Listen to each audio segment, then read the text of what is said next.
NATO has condemned Russia's dangerous and irresponsible rhetoric after Vladimir Putin's decision to station tactical nuclear weapons in Belarus. The organization is closely monitoring the situation and said the move would not lead it to change its own nuclear strategy. The US said it did not believe Russia was preparing to use nuclear weapons. Belarus shares a long border with Ukraine, as well as with NATO members Poland, Lithuania and Latvia. Ukraine has called for an emergency meeting of the UN Security Council to address the potential threat of President Putin's announcement on Saturday. President Putin said Moscow would not be transferring control of its arms to Minsk and that Belarusian leader Alexander Lukashenko, a firm ally of the Kremlin and supporter of its invasion of Ukraine, had long raised the issue with him. Ukraine says the move violates nuclear non-proliferation agreements, an accusation President Putin has denied, instead comparing it to the US stationing its weapons in Europe.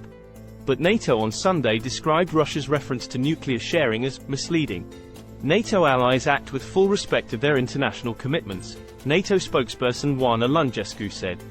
The military alliance also accused Russia of consistently breaking its own arms control commitments, including the country's decision to suspend the New START treaty, a deal signed in 2010 which limits the number of US and Russian nuclear warheads and gives each the power to inspect the other's weapons.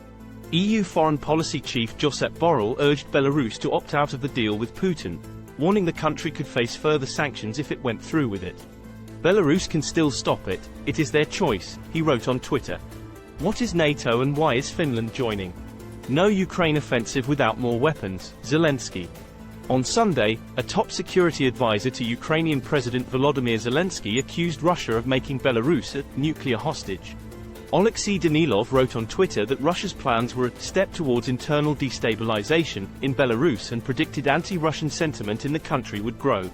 Exiled Belarusian opposition leader Sviatlana Tsikhanouskaya said Russia's deployment of nuclear weapons in her country grossly contradicts the will of the Belarusian people, and would make it a potential target for retaliatory strikes. But Yuri Sak, an advisor to Ukraine's Ministry of Defense, told the BBC that Ukraine was used to nuclear threats from Russia, adding that the deployment in Belarus would not change the outcome of the war. They cannot win this war because it is for them unsustainable, it is unwinnable. And they cannot defeat Ukraine because we have been living with the hypothetical threat of a possible nuclear strike from day one of the large-scale invasion, he said. Mr. Sak said there was nothing new in Russia's behavior, as it had been stationing military equipment in Belarus since the start of the war in 2022. Mikhailo Podolyak, another senior advisor to President Zelensky, characterized the move as scare tactics, and said the Russian leader was too predictable.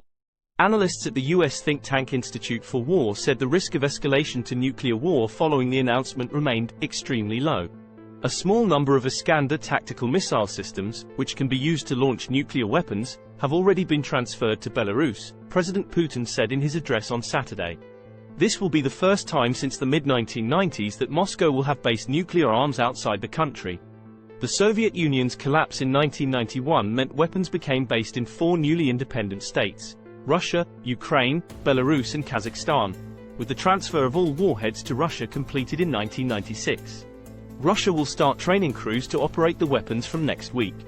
The construction of a storage facility for tactical nuclear weapons in Belarus will be completed by the 1st of July, President Putin said. The announcement comes only days after Chinese President Xi Jinping's visit to Moscow, during which Russia and China issued a joint statement saying, all nuclear powers must not deploy their nuclear weapons beyond the national territories, and they must withdraw all nuclear weapons deployed abroad.